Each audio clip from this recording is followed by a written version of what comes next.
10ന്റെ കൃതികളായി മാറ്റി എഴുതാൻ പറ്റുന്ന ഛേദങ്ങളുള്ള ഭിന്നസംഖ്യകളെ ദശാംശ രൂപത്തിൽ എഴുതേണ്ടത് എങ്ങനെയെന്ന് നമുക്കറിയാം അല്ലെ.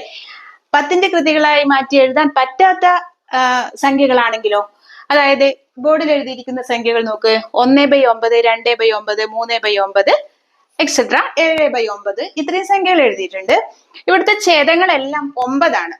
9ന്റെ പ്രത്യേകത നമുക്ക് 9നെ 10ന്റെ കൃതിയായിട്ട് എഴുതാൻ പറ്റില്ല എന്നതാണ് അല്ലെ. അപ്പൊ ഇങ്ങനെയുള്ള സംഖ്യകളുടെ ദശാംശ രൂപം എങ്ങനെയായിരിക്കും നോക്കാം നമുക്ക്.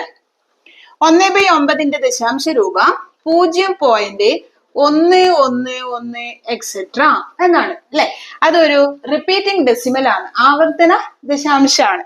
അതേപോലെ 2.9ന്റെ ദശാംശ രൂപം എന്ന് പറയുന്നത് 0.22 എക്സെട്ര എന്നാണ്. അതായത് 2 ആവർത്തിച്ചുകൊണ്ടേ ഇരിക്കുന്നു. 3/9ന്റെ ദശാംശ രൂപം 0.3333 എക്സെട്ര എന്നാണ്. ഓക്കെ. അതേപോലെ 7/9ന്റെ ദശാംശ രൂപം 0.777 എക്സെട്ര ഇങ്ങനെയാണ്. ഓക്കെ. അതായത് ഛേദം 9 ആയി വരുന്ന ഭിന്നസംഖ്യകളുടെ ദശാംശ രൂപം എന്ന് പറയുന്നത് അതിന്റെ അംശം എന്താണോ ആ സംഖ്യ ദശാംശത്തിന് ശേഷം ആവർത്തിക്കുന്നതായിട്ട് നമുക്ക് കാണാൻ പറ്റും. എളുപ്പമല്ലേ ഇത്? അതേപോലെ ഇങ്ങനെ വന്നിട്ടുണ്ടെങ്കിൽ 8/9 നമുക്ക് എഴുതാൻ വേണ്ടി പറ്റും. ഓക്കെ, ഈസി അല്ലേ? ഇതേപോലെ എളുപ്പത്തിൽ ദശാംശ രൂപത്തിലേക്ക് മാറ്റാൻ പറ്റുന്ന മറ്റൊരു ഉദാഹരണം നോക്കുക. ബോർഡിൽ എഴുതിയിരിക്കുന്ന സംഖ്യകൾ 1/11, 2/11, 3/11, 9/11, 10/11.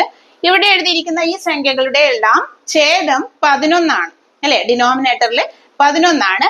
ഈ സംഖ്യയും നമുക്ക് ഇത് പറഞ്ഞതുപോലെ 10ന്റെ കൃതിയാക്കി എഴുതാൻ പറ്റില്ല, 10ന്റെ പവർ ആക്കി എഴുതാൻ നമുക്ക് പറ്റില്ല. അപ്പൊ ഈ സംഖ്യയുടെ ദശാംശ രൂപം ഒന്ന് ശ്രദ്ധിക്ക്. 1/11ന്റെ ദശാംശ രൂപം 0.090909 എക്സെട്ര എന്നാണ്. 2/11ന്റെ ദശാംശ രൂപം 0.181818 എക്സെട്ര എന്നാണ്. 3/11ന്റെ ദശാംശ രൂപം 0.272727 എക്സെട്ര എന്നാണ്. ഇവിടെ എഴുതിയിരിക്കുന്ന ഉത്തരങ്ങളൊന്ന് ശ്രദ്ധിച്ചു നോക്കുക. ഇവിടെ ഇതെല്ലാം 9ന്റെ ഗുണിതങ്ങളാണ് അല്ലെ, മൾട്ടിപ്പിൾസ് ഓഫ് 9 ആണ്. 9, 18, 27.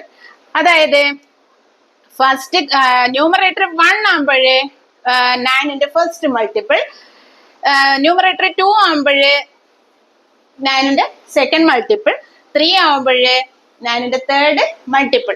ദശാംശത്തിന് ശേഷം ഈ സംഖ്യകൾ റിപ്പീറ്റ് ആയി വരുന്നത് ശ്രദ്ധിക്കാം. അപ്പൊ അങ്ങനെയാണെങ്കിൽ നമുക്ക് 9/11ന്റെ ദശാംശ രൂപം എങ്ങനെ എഴുതാം? 0.9ന്റെ 9ാമത്തെ മൾട്ടിപ്പിൾ ഗുണിതം. അപ്പൊ 9 9 ആണല്ലോ, 81 എക്സെട്ര എന്നാണ്. അതേപോലെ 10/11 അതിന്റെ ഉത്തരം എത്രയായിരിക്കും? 0.9 ഗുണിക്കണം 10 അല്ലെ. ഇപ്പൊ എത്ര? 90 ഇങ്ങനെയാണ്.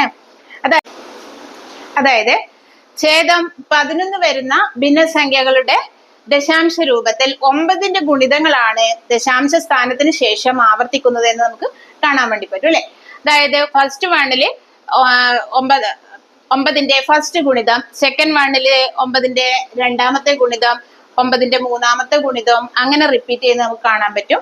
അപ്പോ ഈ ഒരു രീതിയിൽ ഇതിനെ ഓർമ്മിച്ച് വെക്കുക. ഇത് പിന്നെ ഈ പറഞ്ഞിരിക്കുന്നത് മനസ്സിലായിട്ടുണ്ടാവുമല്ലോ. Okay, thank you.